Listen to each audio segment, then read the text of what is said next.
क्या व्यापारियों को या बड़े व्यापारी मान साहब उनको मंडियों में आना चाहिए?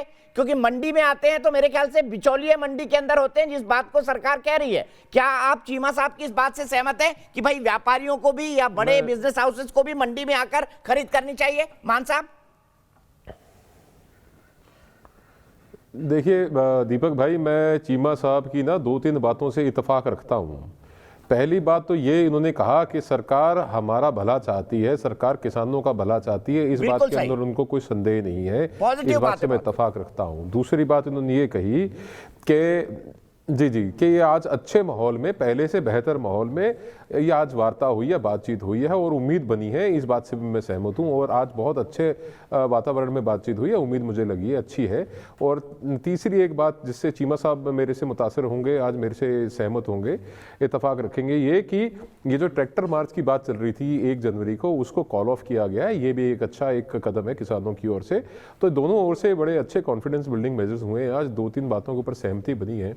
अब आती है बात मंडियों की। जैसे इन्होंने कहा कि एपीएमसी मंडी के अंदर किसान की फसल खरीदने के लिए प्राइवेट कंपनियां क्यों नहीं आती? वहां पे इसलिए नहीं आती क्योंकि वहां पे वर्चस्व स्थापित हो रखा है पहले से, कमीशन एजेंटों का, उनकी दुकानें बनी हुई हैं। अगर आप ये कहें कि एक बड़ी कंपनी आके मंडी के अंदर एक कमीशन एजेंट की दुकान खरीदेगी, उसके बाद वही प्रथा और वही कार्रवाई जो है, जो पहले चलती थी वो चलेगी, तो वो मेरा ख्याल है कि फिर इन कानूनों की, नए कानूनों की आवश्यकता ही नहीं थी। वो तो पुरानी मंडियों के तहत आज तक देख लीजिए, पिछले 70 साल में आज़ादी से लेकर आज तक, और जब से एपीएमसी एक्ट लागू हुआ है सन 60 के दहाड़े से, उसके बाद से लेकर आज तक कितनी कंपनियां आज तक मंडियों के अंदर गई हैं। जिन्होंने मंडियों से माल खरीदना होता था वो बिचौलियों से माल खरीदती थी।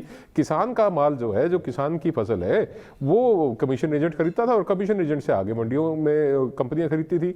खासतौर पर ये चीज़ हम देखते थे उन बारीक जीरी के अंदर, जिसको हम बासमती कह देते हैं या 11-21 कह लीजिए आप, तो उसका ट्रेड जो है वो बिचौलिए करवा के देते थे।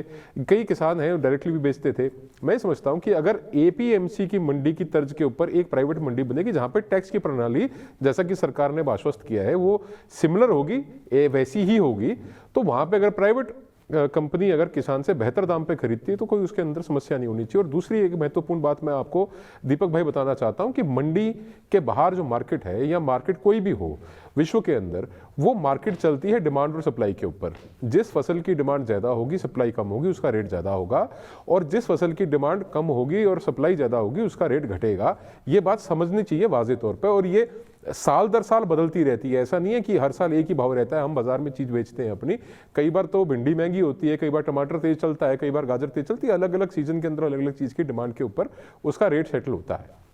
अब अगर हम ये कह दें, जैसे शेयर बाजार का सूचकांक होता है, उसके अंदर एक शेयर जो है वो ऊंचे रेट पे चला गया, उसके बाद ये कहें कि साहब ये दोबारा नीचे आना ही नहीं चाहिए और ये शेयर नीचे आए तो सरकार उसके अंदर समर्थन मूल्य दे, ये थोड़ा अव्यवहारिक हो जाता है। जैसे कि कई बार किसान मेरे भाई कहते हैं कि हमारी जो धान है, जो हमारी जीरी है, वो 4000 पे बिकती थी, अब वो 4000 की नहीं बिक रही। तो वो डिमांड थी बाजार के अंदर, मिडिल ईस्ट के अंदर, खाड़ी के देशों के अंदर हमारे यहाँ से चावल जाता था, जो हमारे यहाँ पे हैवी मेटल यानी कि जिंक और ऐसे पदार्थों के और फर्टिलाइजर के मानदंडों के ऊपर पूरा ना उतरने के बाद वहां पे रिजेक्ट होना शुरू हुआ और कई इसके अंदर मिलरों का और कई किसानों को नुकसान भी हुआ।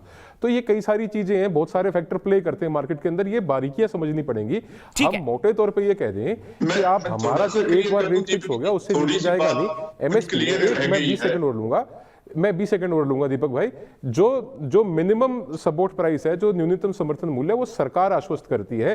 प्राइवेट प्लेयर के ऊपर उसको हम कानूनी रूप से लागू कर दें नहीं सकते और ये कह दें कि ये दंडनीय अपराध होगा और आपको हम गिरफ्तार करेंगे, आपके ऊपर फौजदारी का मुकदमा। अगर हम लाभकारी मूल्य और चीज है और मिनिमम सपोर्ट प्राइस को कानून बनाना दूसरी चीज है, वो सरकार अश्योर करती है। प्राइवेट प्लेयर को आप कह देंगे कि तू 1975 से नीचे हमारी कनक नहीं खरीदेगा और कनक की अगर वैल्यू ना हो बाजार में तो वो कनक बिकेगी कैसे? इट विल बिकम अनसेलेबल, वो बिकने लायक ही नहीं बचेगी, क्योंकि अगर कम में खरीदेगा तो मुकदमा दर्ज होगा, ज्यादा की वो खरीद नहीं सकता क्योंकि बाजार में पहले अवेलेबल है।